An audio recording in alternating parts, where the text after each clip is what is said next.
Hey friends, welcome back to Mimi's Mixed Bag. If this is your first video of mine, let me give you just a little backstory. A few weeks ago, I did a favorites video and I included these spicy dill flavored pork rinds from Southern Recipe Small Batch.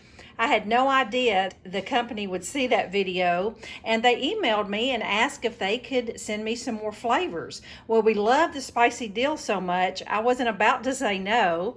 So a few weeks later, I get a really neat box full of goodies and some more flavors: the sea salt, cracked black pepper, the pineapple ancho chili, and my husband is dying to try the Korean kimchi barbecue. A really neat concert shirt from Ian Munsick, stickers, magnets, and some recipe cards.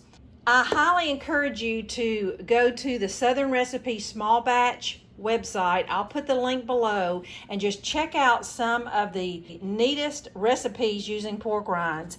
A couple of them are the keto pizza bites using pork rinds as the crust. Here's another one, coating some asparagus with the sea salt, cracked black pepper.